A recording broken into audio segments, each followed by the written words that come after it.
Si los números son su pasión, a partir de ahora, el espacio que le interesa.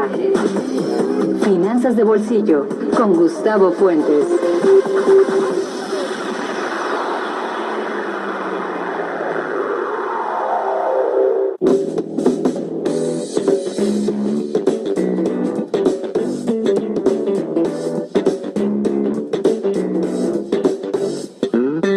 Amigos, ya estamos de regreso. Esto es Finanzas de Bolsillo. Estoy muy contento de nueva cuenta porque me visita una mujer muy hermosa, talentosa, inteligente. Ana Laura Arroyo, directora general de GI 360. ¿Cómo estás? Muy bien, Gustavo. Aquí estás buscando en la bolsa. Mis apuntes. ¿Los grandes secretos de las damas están en las bolsas? Sí, la traigo llena de cosas, amigos. Muy contenta de estar aquí, Gustavo, como siempre. Muy contenta. Me encanta venir a tu programa. Te lo agradezco y felicidades a ti y a todo tu equipo. Acaban de obtener una premiación, algo ahí que me... Sí, estamos súper contentos. Es unos premios que dan cada año a una revista que se llama Campaigns and Elections, y se llama Read Award del premio. Genial. Y nos lo dieron por nuestro trabajo, es el mejor trabajo de opinión pública en medianas audiencias, así es la categoría, ¿no? Genial, felicidades a ti, a tu compañía, a todo tu equipo, o sea, todo el esfuerzo que meten para que todo esto sea cristalizado. Somos un equipo, entonces todos estamos muy contentos. Muchísimas gracias, Gus. Pues a dobletearle entonces el próximo año. Pues ojalá, ¿no? A ver qué pasa, a ver cómo nos va. Está muy bien. Con que tengamos chamba, mi Gus, con Chamba, eso. Chamba, a ver, no te preocupes. Eso. Chamba hay. Chamba hay Sí, muchísima. claro, hay mucha chamba, eso es lo bueno. Necesitamos que haya chamba y que nos paguen. Ah, bueno, eso ya es otro show. Ah, claro, ya sé. Ojalá que sí, si alguien nos escucha, que cobremos bien, mi Hugo. Tú y todos. Todo mundo, ¿no? Y todos los mexicanos, porque precisamente te vengo a hablar de ese tema, economía en México. ¿Qué opina la gente? ¿Qué opina la gente de la economía nacional? Pues de entrada... Bueno, el dólar ya se tranquilizó un poquito. La situación del dólar ya se tranquilizó. Pero todavía no pasa. Esta encuesta la levantamos en octubre, al principio de octubre. Es una encuesta de campo, casa por casa, en la Ciudad de México, de 385 entrevistas. Ok. Entonces, precisamente por todo lo que se dio con el alza del dólar, con la nivelación del salario mínimo en 70 pesos, etcétera, le preguntamos a la gente qué piensa de eso. Y ya veo tu carita, amigos. Pero ya después vamos a hablar de cultura financiera y eso, que es lo que tú nos ayudas y le sabes. Porque la primera parte, obviamente, la población en general, si quieres te la voy platicando para no ir diciendo pregunta por pregunta. Claro que sí. Les doy los datos de la metodología y de nuestra página internet donde está alojado este estudio con muchísimo gusto en un ratito. Pero mira, la mayoría de la gente que nos contesta, le preguntamos si le afectó el alza del dólar. Y a quién cree que le afecta más. El 63% dice ya de entrada que a la población en general. Ok. Ya es el primer dato que Gustavo nos puede dar luz en ese tema. Pero la percepción ciudadana, la percepción de la gente piensa que el alza del dólar, aunque entiendo que es algo que era necesario o es necesario, lo que sea, tiene la percepción de que le afecta a la población en general y más a la clase media porque es la que más consume productos de importación. Bueno, eso sí puede ser cierto. Entonces, esto es lo que nos contesta la gente. Después preguntamos que si sabe que a partir del 1 de octubre el salario mínimo en todo el país es de 70 pesos diarios. Y la mayoría de la gente sí lo sabe, es un 80% de la gente la que sí lo sabe. Y luego preguntamos, esto se me hace muy interesante, ¿en qué medida cree que esto mejore la calidad de vida de los mexicanos, o sea, el ajuste del salario mínimo? Y el 84% de la gente nos dice que no va a mejorar nada, poco o nada. Poco o nada. Y no solo es una percepción. Es una realidad. No sé si puedo decirlo aquí, amigos, porque luego... Tú di lo que quieras. Luego me editan horrible. Tú, aquí no te editamos. Y no quiero meter en problemas a nadie aquí tampoco. No te editamos, no hay bronca. Pero mira, lo que pasa es que el incremento del salario mínimo fue de 2.64 pesos. O sea, estamos hablando, ¿qué es eso, no? No es nada. Entonces, yo te hablo de mi tema, que es el que yo conozco, del experto financiero, y danos la luz, mi voz, eres tú. Pero en percepción ciudadana, la percepción es que la economía no va bien. Sube el dólar, el aumento del salario mínimo es bien poquitito, y más adelante te puedo ir platicando que la gente opina que no le alcanza más que para los alimentos básicos muchas veces. Entonces, la percepción de la economía, amigos, siempre vamos hablando, y que para mí, a partir de que yo vengo y me haces el favor de invitarme a tu programa, es un placer. entiendo la diferencia entre macro y micro, pero la gente que vivimos en la microeconomía, que finalmente somos las familias, todo mundo, tenemos esa percepción, a pesar de que en el macro aparentemente no estamos mal y vamos bien. Acá abajo, los de a pie, el pueblo, no, y de acuerdo a los resultados del estudio, pues no estamos persiguiendo eso, ¿no? Mira, la realidad es que el problema es mucho más grande. El sistema financiero global está en una crisis muy difícil de manejar. ¿A qué voy? Los bancos centrales han tenido una política de impresión monetaria muy salvaje desde el 2008. Te lo voy a llevar desde lo grande hasta el ciudadano de a pie. Cuando se imprime demasiado dinero sin ningún respaldo para el mismo, más que la deuda en sí misma, entonces ahí estás hablando que le vas a cargar esa impresión monetaria a la siguiente generación. ¿Sale? Okay. ¿Qué está sucediendo? 2008 hay una crisis en los Estados Unidos, interviene el Banco Central, en este caso la Reserva Federal, y comienza a imprimir dinero de manera misericordia. Le llamaron estímulos monetarios. Lo que hicieron es inyectarle esteroides a la deuda. No te entiendo. He visto varios en el gimnasio, sí, eso lo entiendo. No, pero mucho más, o sea, okay, de manera exagerada. Así es como se encuentra el sistema financiero en la actualidad. ¿Qué va a pasar de repente a la siguiente generación? Para pagar esta emisión monetaria que se ha hecho de manera tan salvaje, solo hay un camino: un aumento de impuestos. A ver, Gustavo, eso no es justo. Pero no, sí, es que así es como se maneja el sistema financiero global, sí, claro. Pero el ciudadano de a pie, que yo me considero así, no podemos entender cómo nos... A ver, te voy a decir cómo se entiende, Bien, ¿Por qué tengo que pagar yo eso? Porque al final de cuentas, para bien... Porque quien paga mal, los impuestos, pues somos el ciudadano de a pie. Aquí hay dos vertientes. Una pésima administración macroeconómica financiera. En 1971 sucede algo muy interesante dentro de la economía de los Estados Unidos. ¿Y por qué me voy para allá? Anteriormente, la emisión monetaria estaba respaldada por el oro. Sí, lo sé. Bueno, el señor Richard Nixon desvincula el oro de la emisión monetaria. Y lo único que respalda el billete es otro billete. O sea, estamos hablando de dinero virtual, de dinero fiduciario. Exacto, sí. Eso genera un grave problema. ¿Qué te gusta? En el 70, por ahí decir el 80, cambia un poquito la perspectiva del ciudadano de a pie. Deja de ser un ciudadano que ahorraba, porque además ha sido muy castigada la parte del ahorro al tener tasas bajas. Y tasas bajas me refiero a lo que llevamos los últimos 10 años. Y se ha incentivado más la parte del consumo. ¿Sale? Entonces, esto ha generado una serie de crisis recurrentes en el mundo que cada vez son mucho más grandes, porque anterior podía pasar dentro de algún país o alguna zona regional, y para que se expandiera pues pasaba determinado lapso de tiempo. Ahora es prácticamente instantáneo. Lo que pasa en Chiconcuac se refleja en Shanghái y viceversa. Entonces estamos viviendo un sistema financiero fiduciario ya globalizado, integrado de una manera que llega a ser demasiado agresivo para el ciudadano de a pie, que no lo entiende, ¿eh? O sea, no, te soy bien sincera, bueno, yo no lo entiendo. ¿Por qué demonios están emitiendo más dinero y voy a ser yo el que termine pagándolo? Es lo que te acabo de decir, sí. Porque así está estructurado el sistema. Quien controla la deuda controla todo. Muy gandalla, ya honesto. Quien controla la deuda controla todo. Ya no hay valor. Siempre acabo de tu programa, quiero ir al psiquiatra. Siempre y después de tu programa, aunque me encanta venir, quiero ir al psicólogo, psiquiatra y todo lo La realidad es esa. Entonces, se hace una impresión de dinero mediante esos estímulos monetarios de 2009 a la fecha, y la siguiente generación, incluso algunos no han nacido, y van a estar pagando ese tipo de problemas, ese tipo de deuda. ¿Sí? Ok.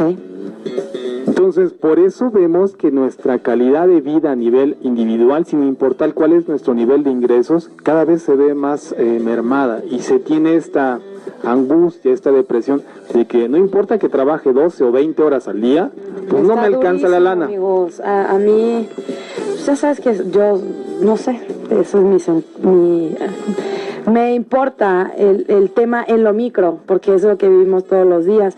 Y me puse a investigar y, por ejemplo, exactamente lo que estás diciendo. México es el país número 1, de acuerdo a la OCDE, de los que más trabajamos horas, ¿no? Mucho más de 45 horas a la semana. Claro que tiene que ver con la productividad, claro, por supuesto.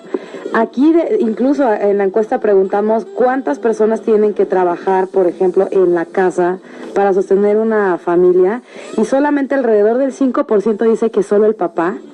Pero estamos hablando de que los porcentajes donde nos contestan que tienen que trabajar 2 y 3 familiares de la casa son arriba del 80%. Entre todos los miembros de la familia y 2 a 3 personas de la familia, más del 80% de este país tiene que trabajar para mantener una sola casa. Esa es una realidad. Mire, de alguna manera, cuando se habla de la macroeconomía y de estos fenómenos que te acabo de comentar, los tiramos en balde porque también no tenemos quien nos los esté explicando. Pero cuando escuchen expansión monetaria de un banco central, está significando que en el mediano y en el largo plazo alguien va a tener que pagar por esa lana que se está lanzando al mercado. ¿Sale? Okay. Y en un gran porcentaje, si no es que en la mayoría, se paga a través de impuestos. ¿Vale? Okay. Entonces, ese es el principal problema que está teniendo el sistema financiero global. No se incentiva el ahorro para que el ahorro sea un mecanismo que impulse la producción, y solamente se incentiva un consumo ficticio, si lo quieres llamar de alguna manera, porque estamos comprando ahora para pagar después, y lo vemos en todas las promociones que existen, en tarjetas, en servicios departamentales, en todo lo que quieras hacer, estás pagando ahorita y te estás cargando una deuda de 18, 20, 30, 40 meses. Sí. Ese es uno de los graves problemas. Entendiendo también que precisamente la merma del poder adquisitivo en el salario mínimo y en el salario normal, pues tampoco te permite de repente adquirir una computadora para tus hijos, o pagar la escuela de los chavos, o ir al médico inclusive en muchos de los casos. El 60%, de acuerdo a este estudio, Gus, de la gente gasta su salario en alimentos. Claro. Estamos hablando de lo básico, claro, de lo básico. Claro. ¿No? Entonces, es muy fuerte. Yo investigué la canasta básica en Profeco en este mes, y por ejemplo, un kilo de huevo en el DF en el supermercado cuesta 35 pesos. O sea, la mitad de tu salario. Exacto, ¿qué onda? Por eso te digo que yo me quiero dar de psiquiatra. Y luego, a ver, si me quiero hacer una agüita de limón, pues el kilo de limón cuesta casi 18 pesos, y si ya lo sumo son 55 pesos. Y el agua que necesitas para preparar los limones. Y que ahora hasta el agua compramos, ¿no? Y entonces ya se me acabó el salario. Y aún no has llenado ni siquiera la tercera parte del menú del día. Del menú. Ya no hablemos de educación, de transporte, de etcétera, etcétera, ¿no? Entonces, claro que esto se me hace muy congruente con el hecho de que la gente no responde que tienen que trabajar todos los miembros de la casa, ¿no? Cuando yo nací, amigos, hace muy poco, somos chavos todavía. Con lo que ganaba mi papá alcanzaba, ¿no? Y ahora muy pocas familias mexicanas son así. Vamos a ir rápidamente a un corte. Tengo a Ana Laura Arroyo aquí en el estudio sobre una encuesta sobre la economía nacional y la percepción que se tiene al respecto. Soy Gustavo Fuentes. Regresamos rápidamente.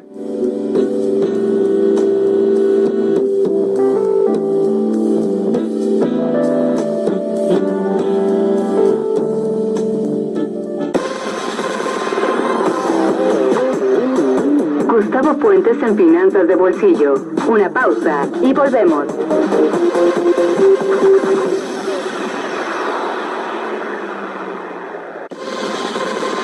Regresamos con más Finanzas de Bolsillo con Gustavo Fuentes.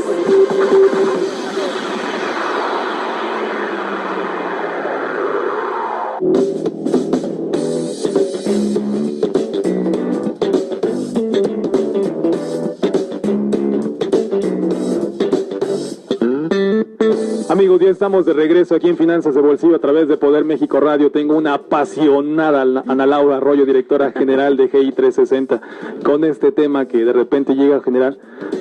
Es natural que genere polémica, descontento, frustración, muchas cosas. Sí, Gustavo, porque yo te voy a decir una cosa. Yo creo que es un tema de corrupción a nivel mundial, y no entiendo cómo, para mí, y será porque soy mujer, pero no creo que ese tema tuviera que estar fuera de una sociedad. No entiendo cómo no hay como un cierto amor y respeto por otro ser humano, ¿no? Porque si yo soy un líder, estoy hablando de líderes mundiales, nacionales, etcétera, se supone que estoy para servir. Entonces eso me hace mucho cortocircuito, porque si yo tengo un poder de decisión tan grande que mis decisiones afectan o no, estamos hablando de veces hasta millones de personas, sí, claro. ¿no? No, de hecho así es. Entonces se me hace una falta de humanismo muy grande, porque, o de, no sé si llamarle conciencia, inconsciencia, ya no sé, de locura, porque sí vivimos en el mismo planeta en mundos diferentes, ¿no? O sea, el mundo de la gente rica es uno y el de la gente que no tiene ni para comer el día de hoy es otro. Entonces esas diferencias me asustan. O sea, yo digo, ¿dónde están los grandes idealistas pensadores y como amantes de la humanidad? ¿Por qué hay tanto desamor entre nosotros? ¿Qué época estamos viendo? Te digo que me vuelvo loca. Pero ya no voy a llorar, pues, vamos a los datos. ¿Ah? Bien, los datos duros. Porque es eso, o sea, más allá de la economía, los números, que yo no los entiendo, tú eres un experto y que sí tienen una explicación. Yo creo que es un tema más de conciencia, de valores, de humanidad. El mundo cambió en 1971 cuando se desvinculó el oro de la emisión de deuda. Eso es todo. Ahí comienza a cambiar todo el perfil financiero del mundo. ¿Quién controla la deuda? Controla todo. Pero imagínate, o sea, que al revés puede ser que esté el mundo, desde mi humilde opinión, y que no soy una experta en ese tema, que debería, antes supongo que era al revés, y debería ser al revés. Quien tiene el dinero, controla, no quien controla la deuda. No entiendo eso. O sea, porque al final de cuentas vivimos en un sistema fiduciario.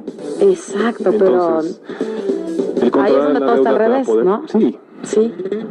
Mira, es que... O sea, porque parecería que ahora la invitación es a deber. Es que así ha sido desde hace muchísimos años y apenas empezamos a notarlo.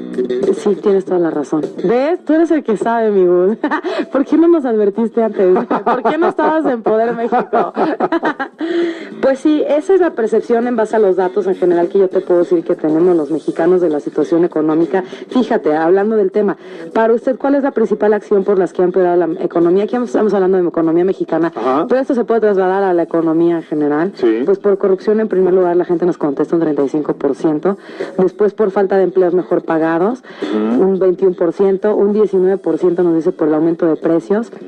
Violencia e inseguridad, 5%. Y falta de oportunidades para empresarios, un 3%. Pero la mayoría de la gente opina que es la corrupción, ¿no? Es que al final de cuentas vivimos en una percepción de que la corrupción al final llega a mermar la calidad de vida de un grupo, de una sociedad, y es verdad. La otra es el desconocimiento. Tienes toda la razón. La ignorancia, ¿no?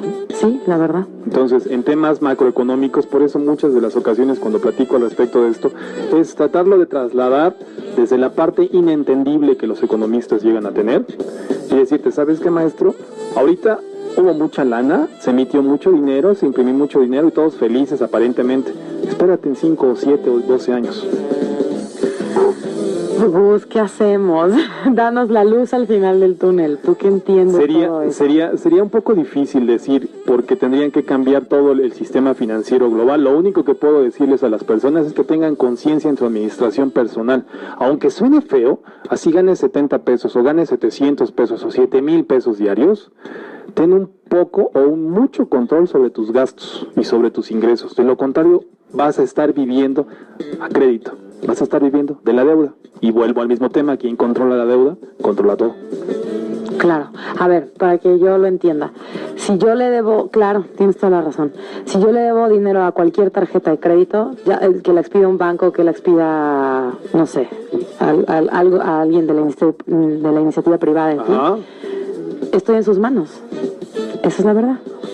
Porque si mañana suben las tasas de interés o lo que sea que pase con la fluctuación del mercado fiduciario, ya te estoy entendiendo, amigos. Quien controla la deuda va a controlar todo. Y claro, así como esa pequeña institución financiera, al final de cuentas los bancos centrales son bancos de última instancia. ¿Qué significa esto? Que en algún problema grave dentro del sistema financiero nacional, ellos son las últimas instancias para financiar a las instituciones financieras privadas. Okay. Eso lo vimos en los Estados Unidos. Todas las compañías financieras, tanto del sector asegurador como inversor y de la banca comercial, tuvieron graves problemas. No voy a decir nombres de las compañías, todos lo sabemos. Y la Reserva Federal estuvo, tratando y salvando toda la estructura financiera del país en los Estados Unidos. Son bancos de última instancia. Entonces, alguien siempre controla la deuda. Un banco pequeño tal vez controle tu deuda. Y un banco más grande controla la deuda de este banco pequeño y subsecuentemente hasta llegar a los bancos centrales. Ok. Quien controla la deuda controla todo.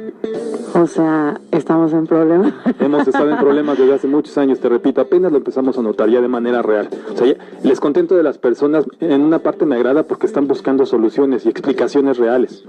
Y entender, ¿no? Algo que ni siquiera nos dábamos cuenta. Es esto.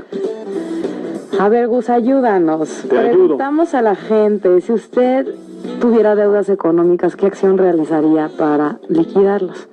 La mayoría de la gente, el 52%, dice echar mano de sus ahorros. Pero hay gente que no tiene ni ahorros, ¿no? Los otros porcentajes sí nos dicen, un 17% pedir préstamos, 8% empeñar sus pertenencias, 2% utilizar alguna tarjeta de crédito. Mira, por lo menos aquí vemos en esta respuesta que hay un poco más de conciencia que usar tarjeta de crédito puede ser peligroso, ¿no? Pero pedir préstamo es lo Solamente un mismo, o sea, 2%. estamos destapando un agujero para tapar otro. Tanto con la tarjeta de crédito como pedir un préstamo, ya sea una institución financiera o algún amigo o vecino o no sé, algún familiar. Claro. Al final de cuentas seguimos hablando de un tema, deuda. Ok. La deuda va desde algo chiquitito hasta lo más grandotototote. Y insisto, quien controla la deuda es quien controla todo. Por eso estamos con tantos problemas financieros en el mundo. Por esta sensación de vacío que lo que tú trabajas y lo que generas en tus ingresos no te alcanza. No. Fíjate lo que te decía hace rato, yo me equivoqué, dije el 80%, pero es el 91% de la gente nos dice que para afrontar esta situación económica que estamos viviendo, trabajan de 2 a 3 familiares o todos los miembros de la familia. 90%. Sí. 90%, es altísimo. Una familia de 4 integrantes, 2 hijos pequeños, papá y mamá tienen que estar trabajando y probablemente el hijo mayor por ahí le esté haciendo ya algunas chambas, haciendo, no sé, vendiendo algo. Seguramente. Sí, claro. El 60% de la gente utiliza su dinero para alimentación, después sigue renta de vivienda, educación, salud y transporte. Y vestimenta solo nos dice casi es un 1%. Pues estamos hablando de cosas bien básicas, ¿no? Que apenas me alcanza para esto. Ahora, ¿cómo lo hacemos para ahorrar? O sea, imagínate, ganas 70 pesos. ¿Cómo diablos vas a poder subsanar toda esa serie de datos que estás presentando? No se puede. O sea, vas a lo básico, a la comida, y a la comida inclusive de no muy buena calidad. Me refiero en cuanto a la calidad nutricional de los alimentos. Claro, o sea la verdad es que la realidad y se acabó. De mucha gente de nuestro país comen frijoles con 3 kilos de tortillas para que alcance. Y algunos chilitos por ahí para darle sabor y se acabó. Exactamente. Esa es la realidad. Sí. ¿Sí? A ver, vamos a tus temas, ayúdanos. A mis temas. Porque ¿sabes qué? Si no, ya me empieza la depresión. Y es lunes, y aparte Día de Muertos. Sí, hombre, no, es Halloween, caramba. No quiero espantarlos. ser como la Catrina. No quiero espantarlos. Hablando de los muertos, colgar los tenis de una vez. No. Mira, a ver, ahí yo creo que nos puedes ayudar. En el tema de cultura financiera, ¿qué medida es la más importante para sobrellevar una situación económica futuro? La gente no responde. 42% usar sus ahorros. El 20% dice tener un seguro de vida. Un 13% de la gente dice el manejo del Afore. 5% inversiones bancarias y 2%, solamente el 3%, perdón, casi, inversión en bolsa de valores. Bueno. ¿Qué hacemos para sobrellevar una situación económica futuro, Gus? De alguna manera tienes que planificar y definir una estrategia en cuanto a los periodos de vida que tú quieres abarcar, el largo plazo, el mediano plazo y los gastos inmediatos que puedes tener durante el transcurso del año. La parte de la prevención, mencionaste ahí un seguro de vida o algo así. Ajá. Es muy buena que la tengan en consideración porque de repente, nadie tiene la vida comprada y al menos dejas cubierta a tu familia en algún caso que espero no se presente, ¿verdad? Desagradable. Al definir tu estrategia y tus metas y tus objetivos financieros, vas a permitir tomar y tener mejores decisiones. La inversión en bolsa sigue siendo el mejor vehículo para acrecentar tu patrimonio. Por desgracia, no se difunde tanto. No sé por qué. Hay un desinterés. Yo he notado que hay mucho más interés en la actualidad, pero en general hay demasiado miedo, hay ciertos estigmas alrededor. No tienes que mandar toda tu lana. Puedes mandar un poco. Para mediano plazo puedes administrarte para la parte de fondos de inversión, y en el corto, bueno, pues buscar algún instrumento que esté más arriba de la inflación y que sea líquido y que te permita manejar tu chequera y tus gastos durante todo este año sin ningún problema. ¿Cómo qué puede ser ese instrumento? Incluso hay fondos de inversión que te lo permiten, que están arriba de la inflación y son líquidos, y entonces eso a ti te da esa facilidad para que puedas planificar tu año, tu tesorería o alguna circunstancia personal o particular, ya sea a nivel persona moral o persona física. Okay. Entonces es un poquito de organización, pero parte de lo mismo. Si no hay un control directo en cuanto a tu administración, en tus ingresos y egresos, si gastas más de lo que ganas, si planificas mal tu vida, si te llega de repente el final de año y el consumo excesivo te gana y empiezas a comprar toda la tienda y todo lo que encuentras, no puedes cambiar tu vida personal a nivel financiero. Tenemos una encuesta que cada año la hacemos, le llamamos la cuesta de enero. Ajá. Y no, somos un desastre los mexicanos, amigos. ¿Me prometes que me la traes la próxima ocasión? Sí, te la traigo para que nos sigas dando tips. Ana Laura Arroyo, te agradezco muchísimo nos hayas acompañado esta tarde, noche aquí en Finanzas de Bolsillo con esta encuesta de la economía nacional. Muchísimas gracias, Gus. Aquí estoy a sus órdenes para servirles. Tus redes sociales es www.GII, son islatinas 2, 360.com.mx, y mi Twitter es Ana Laura Arroyo con RY1. A sus órdenes, ahí tenemos esta encuesta y mucho más para quien quiera hacer uso de la información. Y después la compartimos aquí en el Twitter Finanzas de Bolsillo.